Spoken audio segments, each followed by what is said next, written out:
He's a co-founder of Growth Collective and pioneer and thought leader, or a bit of a visionary. And he's doing a revolutionary work for us in freelancing and for startups. And I'm really happy he's here, Ryan Bettencourt. Hi there. And he's talking about the unique ingredients in launch marketing. Cool. Thank you. Guten Morgen, wie geht's? Gut, gut, gut. Ich heiße Ryan, ich wohne hier in Deutschland und auch in San Diego, Kalifornien. Ich würde heute im Englisch sprechen, ja, aber weil mein Deutsch ist nur ein bisschen gut, yeah. So I will do it in English. But thank you for welcoming me to Berlin. As I said, I'm from San Diego, California. And so today's weather makes me feel at home, which is great. And I now live in Baden-Württemberg, near Heidelberg, although probably moving to Leipzig here soon. So we'll be close by. Berlin's a beautiful city, so I'll be able to spend more time here. I want to ask a few questions just to get a sense of who folks are. I want to make sure that I speak today about things that are relevant as possible to you and what you're trying to do in your own freelance careers. So I will start asking, how many of you are technical freelancers, developers, etc.? A lot, okay. How many of you are marketing freelancers? Some, okay. This will be most relevant to marketing, but I will shift it. How about other, finance, something else? Okay, great. Second question is, I'm going to just do something to lead off of what our friend John Younger was talking about yesterday. How many of you would say that you have a very specific specialty, right? You know a specific industry really well. If you're a technical freelancer, you're very focused on a specific language or framework, etc. How many would you say very specialized? Okay, cool. So hopefully this today will give you another way of thinking about how you take that another step further in creating additional specialty. As John and Matt yesterday talked about, we've known John and Matt for a long time. As they talked about, the key is to matter to your client, right? To be special, to find something that you can really be the best at in the world. And if you can do that, you get more clients, better clients. You have them for longer, you can charge them more money, right? Which is what we all want. And on a personal level, how many of you are football fans? A few of you. So Dortmund or Real Madrid? Dortmund? Real Madrid? All right. And by show of hands, how many people think that Germany is going to win the Euros? Oh! Nobody. Oh, man. Okay. Well, we'll see. They have a pretty good team. We'll see. All right, let's jump in. So why this matters. What I'm going to talk about today is launch marketing. The title probably left a big piece out, right? Which is the key ingredients of a launch, and why that matters to you as a freelancer. So if you think about where you can add value as a freelancer for longer-term engagements, for longer-term work with clients, you need to find where you can be really valuable, right? So when we look at our business, and I'll go into what we do in a second, we see a lot of folks that get frustrated because they can't find enough work, or the work is only for short periods of time, or the work doesn't pay very much. Right? And what we try to educate them about is, well, it's because you haven't differentiated yourself well enough. You don't have a specialty well enough, right? There are 3 or 4 times more freelancers now than there were just a few years ago, right? And if you're focused on tasks that are commoditized, it's going to be really hard to find work, to find good work, and to find work that pays well. So being valuable means that your skills and you are greater than a commodity. Meaning you have to do work that is not a commoditized task. Companies don't know how to launch things well. This is something I've been doing startups for a long time. I've done startups well, I've done startups poorly, I've had success, I've had failures. But companies don't know how to launch something well. And I'll go into what I mean by that.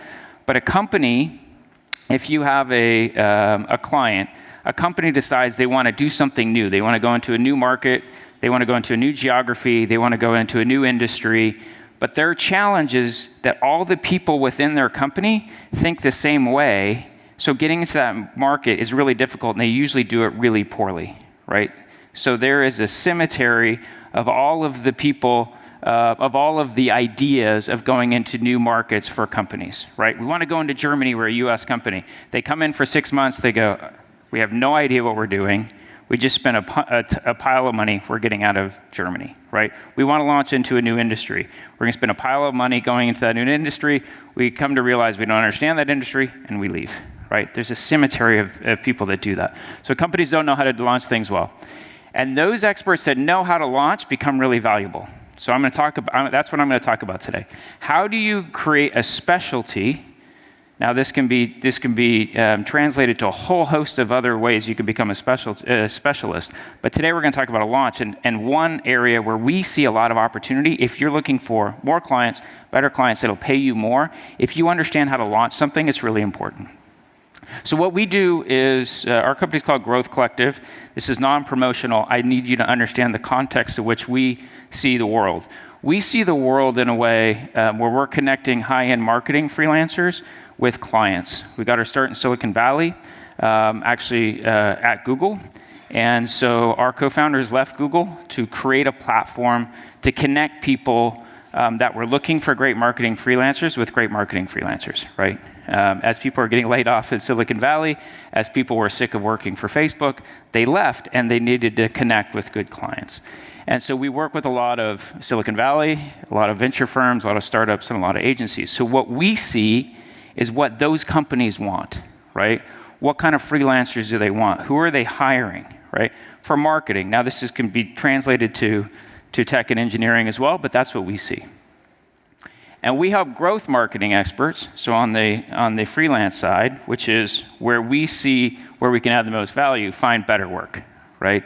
Finding work on Fiverr, finding work on Upwork is going to be a commoditized task. It's going to be commoditized work. So we want to help people focus on what they do well and get clients that they enjoy working with and can work with for a long time. So again, I hear from you guys that most of you are technical. This will be most relevant to marketers, but I'm gonna do my best to also make it relevant to folks that are not marketers. And I've done a lot of work in the dev world as well, having been a CTO for a period of time, et cetera. Bad freelance marketing roles. Let me just say bad freelance roles. Bad freelance roles do not work for you, and they do not work for the client, right? So oftentimes, what happens is a bad freelance role starts with a lot of ambition, excitement, et cetera. They fizzle out very quickly. It's a bad role, and they end after a couple of months. What do those look like from what we see, right? First, they're task-oriented rather than outcome-focused. So again, John and Matt talked yesterday about the evolution, how we have to evolve, right? And the big box freelance platforms, they do an excellent job for people that want to do very specific tasks. And once they arrive at those particular platforms, they already know what they want, right? They know that they have to, their GA is going away, they need to get on GA4, they need somebody to do that, right? They already know what they want. That is task-oriented rather than outcome-focused. It's the same thing. Oh my gosh, this part of the app broke. We need somebody to fix it right away. Oh my gosh, our website is too slow. We need to speed it up. We need to speed it up right away, right? That's task-oriented. Those freelance jobs suck, right? Because it's, I have a task to do. I already know what the task is. I just need somebody to complete it. I need somebody, and I don't care who they are. I don't care how much I have to pay them. If I can find it for $10 an hour, I'll pay it for $10 an hour. If it costs me $75 an hour, I'll do it for $75 an hour. It's going to cost 5 hours, and I'm going to go about my job. Those freelance roles are terrible. They're just focused on getting something done and moving on rather than an outcome. Do we all agree with that? Yeah. Okay. Second, bad roles are commoditized roles, right? So commoditized roles are people in countries around the world are learning the same skills, right? They're learning how to do certain dev tasks, learning how to do certain marketing tasks, et cetera. And there are other parts of the world or it's a heck of a lot cheaper to live. So because it's a heck of a lot cheaper to live, a commoditized task, by definition, will go from where it's expensive to get it done to where it's cheap to get it done. That means it's a commodity. You know it's a commoditized task when people are just looking for the cheapest, right? You do not want those roles. Because even if you do it well, it doesn't matter, right? The third is do versus solve. Bad freelance roles are roles where you're doing something, but you're not solving anything, right? So let me give you an example. Doing something as a tech freelancer, somebody comes and says our site is too slow, right? They want it going from an F to an A. They want it sped up, right? Doing something is getting it from an F to an A. You've just done something. And then in 3 months, you have to do it again. If it's on WordPress, you have to do it in 3 weeks. But depending on the platform, right, you're doing something, but you're not solving anything. The way you solve it is get on a better platform so you don't have to constantly be updating it to get it faster again when it slows down because everything is outdated, right? So do versus solve. Marketing is the same, right? I need somebody to help me rank on page 1 in SEO for this particular keyword. They've already decided that it's task-oriented keyword, it's commoditized. I mean, people can do that anywhere in the world, right, if they know what they're doing. And they do rather than solve. Once they're at page 1 for that keyword, they're good. That doesn't solve anything, right? That doesn't solve a general approach to how you start earning great customers in an organic fashion. That would be solve. So these are bad. You don't want these. You may have to fill some time with these at times, but you don't want these. What you want is engagements that work for both you and the client. And what we see, the ingredients of what work for both you and the client are outcome focused, right? It's not task focused, it's outcome focused. They'll come and say, we need to speed up our website. Why? Well, okay, because it's too slow. When it gets there, people can't get to our page. Why does that matter? Okay, it matters because when people get there, they bounce quickly. Okay. And if they don't bounce quickly, they go to the next page, they don't convert to a purchase, right? So a better is, instead of being task-focused, we need to speed up our site, to outcome-focused, we need to get more customers from our traffic. That's a lot better project, right? Speed up our website, a day's work. Improve conversion rate on our page to get more customers for everybody who comes to our website, 6 months of work, and good work. And constantly ongoing, because you can take funnels, you can improve those funnels, and that's a constant task, right? So you want things that are outcome focused.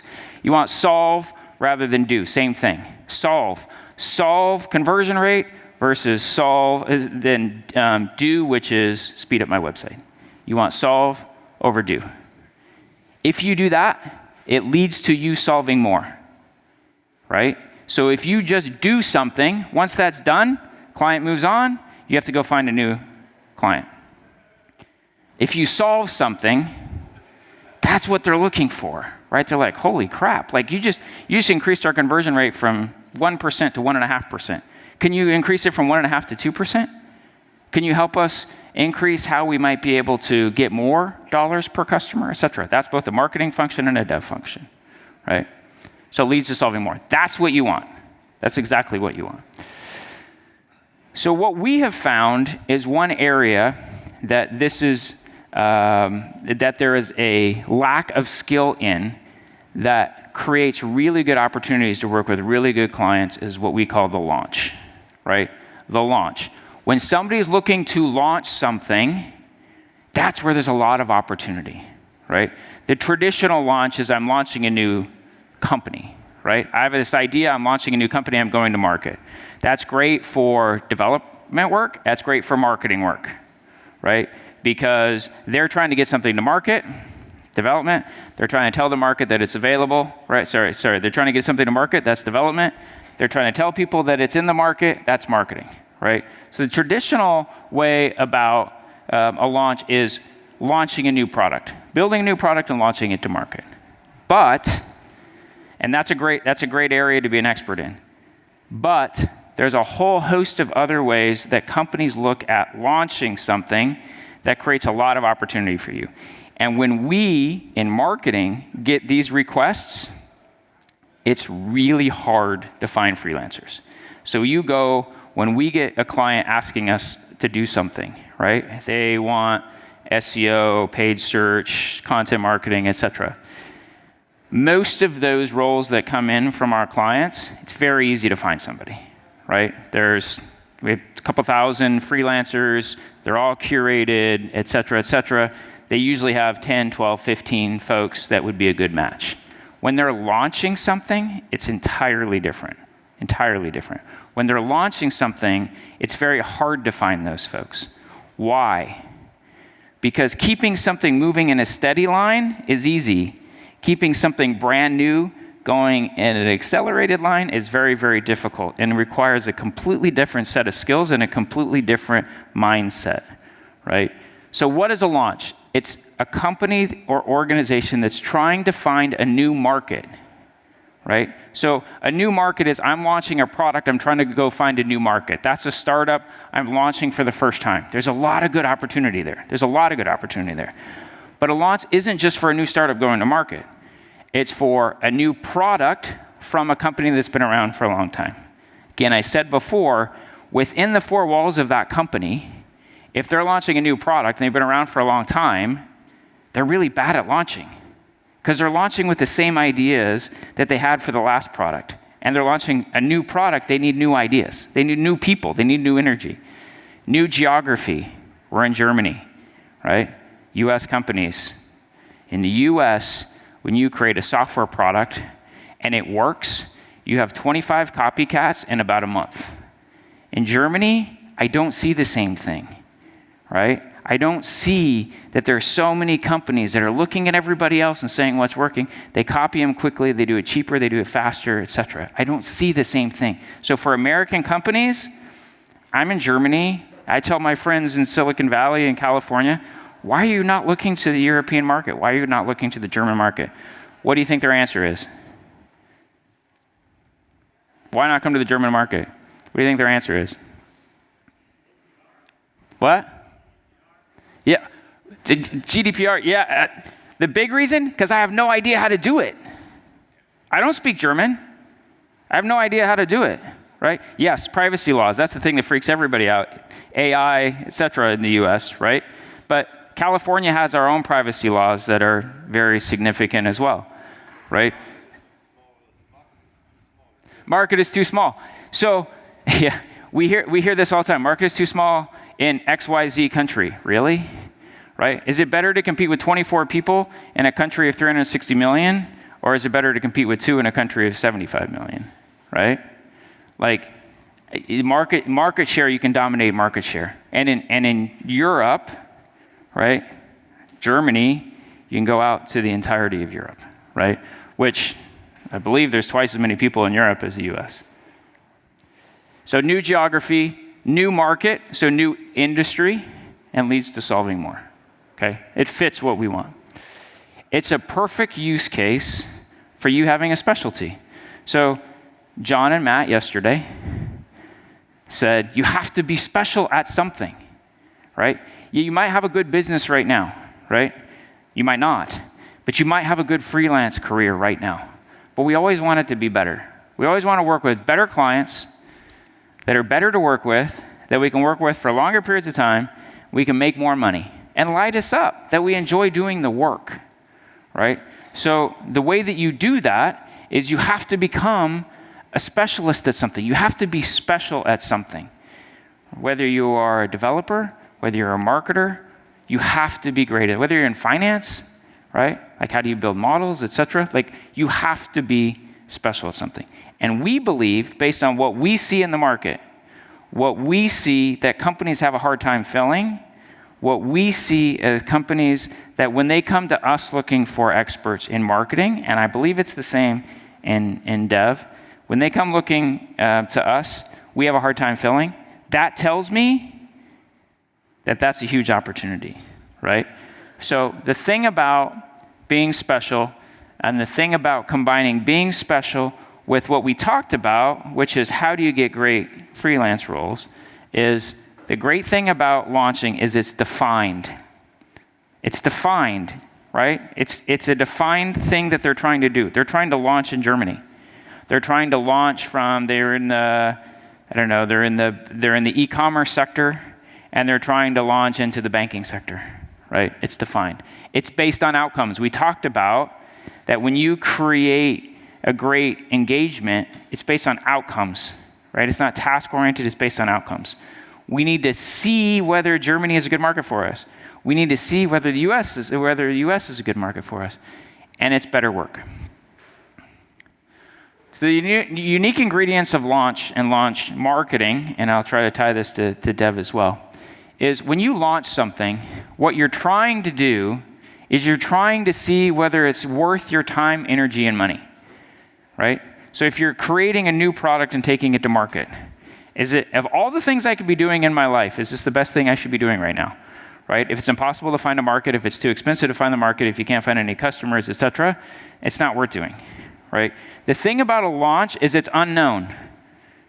And when there are things that are unknown, the goal there is to solve something, right? So remember, we said you want to solve rather than do.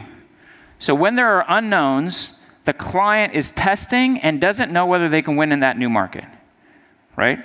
So if you are in development and you are in Germany and there's a SaaS company in the US and they're coming to Germany, or I had an interesting conversation earlier, right, which was saying, well, how do you get those clients that are a SaaS company looking to be in Germany? Well, at first you're being reactive, right? You have to go find that. You have to go find your first 3, 4, 5, 6 customers that are looking to translate, localize, etc., from the US market into the German market, right? That's dev and a combination of other stuff in marketing, right? At first you have to be reactive. You have to go find 3, 4, 5.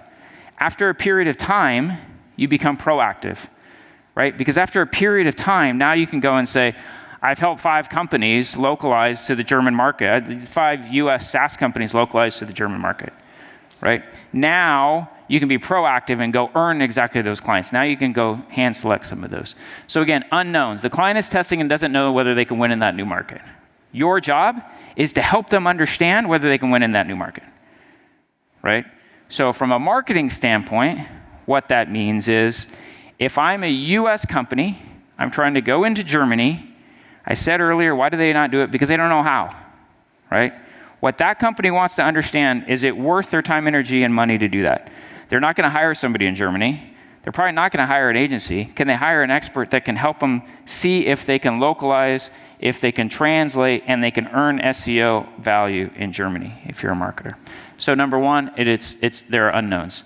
Number two, it requires very significant expertise. This is not something that is commoditized that you can hire somebody on Fiverr for, right? Page 1 ranking for one keyword in the US, I don't know, Fiverr probably has 40,000 people that will do that for $1,000, right? Doesn't solve anything, it's a task. Figuring out how you can rank in marketing in Germany, or how you can translate and localize in Germany for an American company, requires extensive expertise. First, you have to know how to do that. Second, you have to know the German market. Third, you have to know their industry, right? That's not a commoditized task. You can't go to a big box freelance platform and hire for that, right? So it requires unique expertise for that channel, geography, and the market. It's not commoditized. There's no way you can hire somebody in a commoditized way. It's flexible work. So again, it's perfect for us, for freelancers, right? Because, and we talk about this all the time with our clients. If you go from the US to Germany, or you go from e-commerce to banking, or you go try and find a new market, the worst thing that you can do is hire somebody full-time, because you have no idea if it's going to work. You have no idea if you should be trying to go to Germany. You have no idea if you should try to go after the banking sector. You have no idea. So do not hire a full-time person. Do not hire, especially in the U.S. in the way we think. We talked about it yesterday. The way that, well, actually, especially in Germany, right? You're not going to hire somebody in Germany as an American coming to Germany. I'm amazed, impressed, and completely shocked about the differences between American hiring and German hiring, right? I can tell somebody tomorrow they're out of a job. You try to do that in Germany? No, it does not work, right? So it requires flexible work. If you're trying to launch in Germany, you're trying to launch into a new market, it requires flexibility because you don't know if it's going to work. Hiring somebody full-time is not a good option. So who do you hire? You guys, us, right? They have to, because it has to be flexible. And it leads to ongoing. Why? When you're launching to a market, this is what you're trying to do. You're launching to a market. Is it worth my time, energy, and money to continue to try and go after that market? That's what you're trying to solve. That's not a commoditized task. That's what you're trying to solve. If you solve it, and it is worth going in, now you're the expert. Now you have ongoing work. Again, American company coming to Germany. A company that's trying to go from e-commerce into banking. If you help them solve that, that is great work and it leads to ongoing. Even if you solve it and it doesn't work, that's good too, right? That's good too, because now you've helped them solve figuring out that they shouldn't spend more time, energy, and money. So sorry for all the words here, but what does it take? What does it take to win? If you are looking for your specialty, if you're looking for where you can be special, and right now you're saying, I really understand apparel, right? Or I really understand banking, or I really understand Germany, right? When you're launching a new channel and you're looking to test a new channel, right? Again, you can launch by testing a new channel. You can launch by testing a new market, like geographic, Germany. You can launch by testing a new industry, banking versus e-commerce. What does it take to create a specialty? So if you're launching a new channel, this is for the marketing folks in the room. A lot of companies, as they launch, are actually not looking to launch a new product. They're not looking to launch a new geography. They're launching a new channel. What does that mean? We get all of our leads from paid search. We want to see on Google. We want to see if LinkedIn works. How do you solve that? Right? You can go get an agency. They'll charge you 3 times. They'll charge you 3 times markup, right? They'll front load everything in strategy, right? Or you can hire a freelancer. Because you don't know if it's going to work. We're going to test LinkedIn. We don't know if it's going to work. Freelancer is perfect, right? We're going to test influencer marketing. Freelancer is the best way to go. So, but what does it take? Example, client wants to test LinkedIn ads. Client wants to see if it can rank in SEO. Those are examples, right? Freelancer is perfect. This is perfect for companies that are doing well in one particular channel, but can't scale it, right? So SaaS company, getting 50 leads a week. They want to get 100. When they try and scale paid search from 50 to 100, it doesn't scale, right? It goes from just it being $100 per lead to being $500 a lead. That's not scalable. So it's perfect for those companies, right? If you find those companies that can't scale beyond a certain channel, it's perfect for those. It's perfect for companies that have a lot of capital for growth. This right now is not particularly available. For 10 years, people are just throwing money trying to figure out how to grow. It's a little bit of a different world right now, but this is good for testing a new channel. And new products and businesses that are funded but haven't found channels. So if you're a marketer and you want to find an area where you can have a lot of success and have a specialty, it's not taking over somebody's Facebook paid search. It's not taking over somebody's SEO. That's what a lot of people focus on. It's helping them understand that their current approach has a ceiling and helping them understand how to test another channel to see if it works. Those are the most lucrative engagements that we see. Somebody that comes to us and says, we want somebody better in paid search. Why? Because we need more leads. Okay, cool. Why are you trying to only look for more leads in paid search? Well, because that's what all of our competitors are doing, right? Okay, red flag. Why don't you try some other channels? Then, why don't you talk to Stacy, who's incredible at LinkedIn? When we know that Stacy's incredible at testing LinkedIn, we send that lead to Stacy. For you to be successful there, you need credibility, which means you need to have done this. You need expertise in LinkedIn, particularly expertise with specific industries. And like everything, you need honesty and you need results versus outcome. Testing a new geo. Company wants to test in the US wants to test in Germany. This is perfect for e-commerce. A lot of e-commerce companies now understand that they can be global because shipping is now global. They can be global. So e-commerce companies, SaaS companies, agencies, etc. Whether you're in dev or whether you are in marketing, this is a great, great, great opportunity. Localize into the German market. We get a lot of that from a content marketing standpoint. We want to do content for a specific market. Again, who's this for? E-commerce, SaaS companies, agencies. You have to understand the language, obviously. You have to understand the industry. You have to understand the market. Testing a new product, I'll skip through this quickly. A lot of this is the same, but you have to understand that it is a different task to just continue helping a company do the same thing that they're doing and helping them find a new market. And where there's more opportunity for you and for us as a platform at Growth Collective is helping people find new markets. And that's what we're looking for with our freelancers, because that's so hard to find. It's so hard to find that somebody that can come in and say, okay, you're trying to go from the US to Germany. What does success look like, right? So as a freelancer, do you know a particular geography well? If you know Germany really well, right? Or you know Europe because you know you have friends that you can look all over Europe and help US companies test Europe. Do you know a particular geography well? If you do, there's a lot of opportunity there. You need to find people that have the demand and the need to go to that geography. Do you know a particular product well? Do you know an industry well? Et cetera, et cetera. The key is become a specialist based on that. Based on helping people launch into that particular industry, into that particular geography, into that particular channel. Those a lot longer engagements, they'll pay a lot more money, and it's a lot more fun.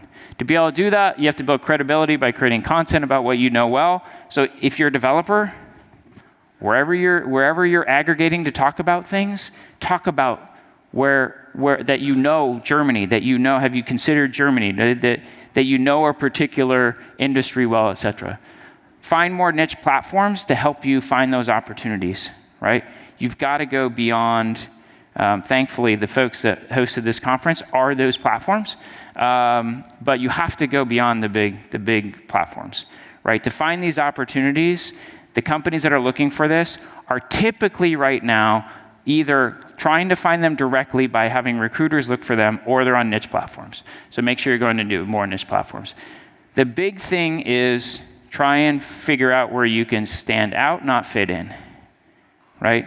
Again, you're not trying to help somebody speed up their website from F to A. You're trying to help somebody figure out how to improve their conversion rates based on code and CRO marketing. If you can do that, that's worth $500 an hour.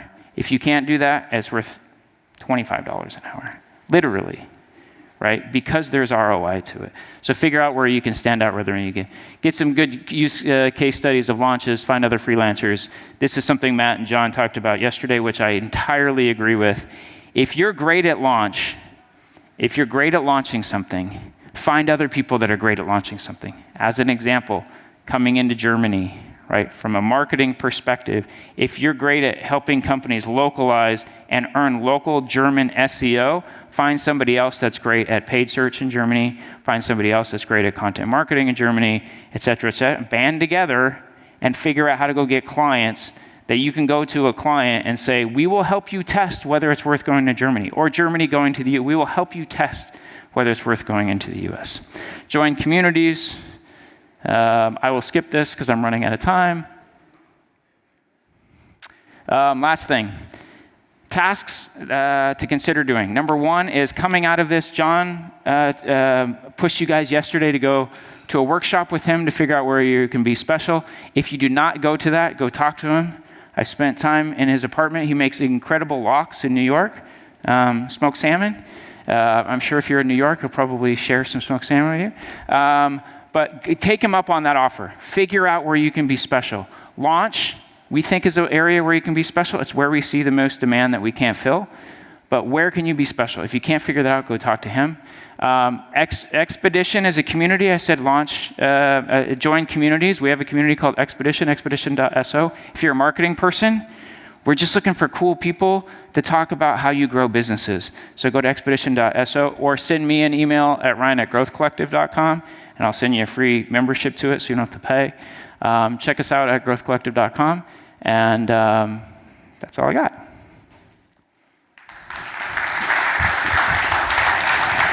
Thank you so much, Ryan. But so we have some questions, and we do a quick Q&A. And I start right in. Which markets are hard to find freelancers for in Germany? So we focus on marketing. So I'll focus on that. The markets that are really hard to find. Number one is influencer marketing in Germany because it's more nascent than the US. It's earlier. The US, if you walk around the US, everybody's like this on their phone. If you go to a bakery, you go to a cafe, everybody's like this on their computer. So influencer marketing is very big in the US. It's not as big here, and it is a very, very powerful thing. And it's hard to find those folks in Germany. And I don't mean influencer marketing like celebrity. I mean, whoever the thought leader is in your space, development, marketing, etc. Whoever the thought leader is in the space, it's really hard to find those in Germany. People that know that. Which areas would you recommend for someone who starts freelancing to specialize in?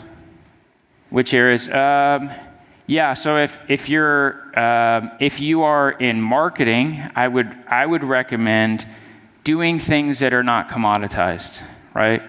Commoditized currently, SEO is a commodity. Like doing SEO is a commodity. Now there are elements of SEO, they're not a commodity. Content marketing feeds the SEO beast, and that's a lot better place to spend your time and energy. The biggest answer I would give is, what do you know really well that nobody else knows? What can you do better than anybody else, right? Is that creating amazing content and video? Is that owning LinkedIn organic? Whatever you feel like you can do the best. And sorry, last thing I would say, LinkedIn right now is having its moment. I wrote an article about this, right? LinkedIn's been around for a long time. Everybody went to the social, and now everybody's realizing, oh, the social on LinkedIn isn't just a bunch of business people sending you spam, hoping they can sell. Like, that is the social for our work. And so I would spend time getting to know LinkedIn. Okay. How do you validate a new market for your product, and can you name a few important and concrete steps to follow? Yeah, well, so I don't know if this is from the freelance perspective or whether this is from the from the company perspective. From the company perspective, the right way to do it, which we tell people all the time, is what companies typically do is they'll show up, they'll send us a rec, and they'll say we need somebody for paid search. Totally wrong way to do it. It's, here's what we're trying to accomplish. We need to grow our leads by X, and then working from that, working backwards, right? Or we want to see if Germany is a good market. How do you validate that, right? And then work backwards from there. And that is taking somebody that is an expert in a variety of channels or expert in geo and building a plan from that. If you are a freelancer, my recommendation or answer to that is, again, find what you're brilliant at, that you want to talk about, that you enjoy talking about. Because the biggest thing as you earn credibility is consistency. And if you're trying to test a market, go on LinkedIn every single day, create an alarm on your phone, spend 10 minutes on LinkedIn every day talking about what you're brilliant at. That's the best way to test it, right? If you're trying to do influence, talk about it for 10 minutes a day on LinkedIn, and commit to doing that for a year. At the end of the year, you'll know whether you have a big market or not. And the last one, how to find customers in the US market? How to find customers in the U.S. market. It depends if you're a marketer. If you're a marketer, you can go to Growth Collective. We've got 95% of our customers currently are in the U.S. And the big thing is building relationships, right? I mean, honestly, it's building relationships. So networking in communities. So if you're marketing, we have our community expedition. There's something called Exit 5, which is great for B2B marketing. You can join other communities if you're in marketing. If you're in dev, there are also great communities that you can join. That's the best way, is to find a community that works. And don't look at it as a sales experience. Look at it as making friends. Look at it as the community being showing up to a party and getting to know people. And if you show up to the party and you get to know people in the US, eventually that'll lead to sales. Maybe not next, or business. Maybe not next month, but certainly within the year. Okay. Thank you so much, Ryan. Thank you. Thank you.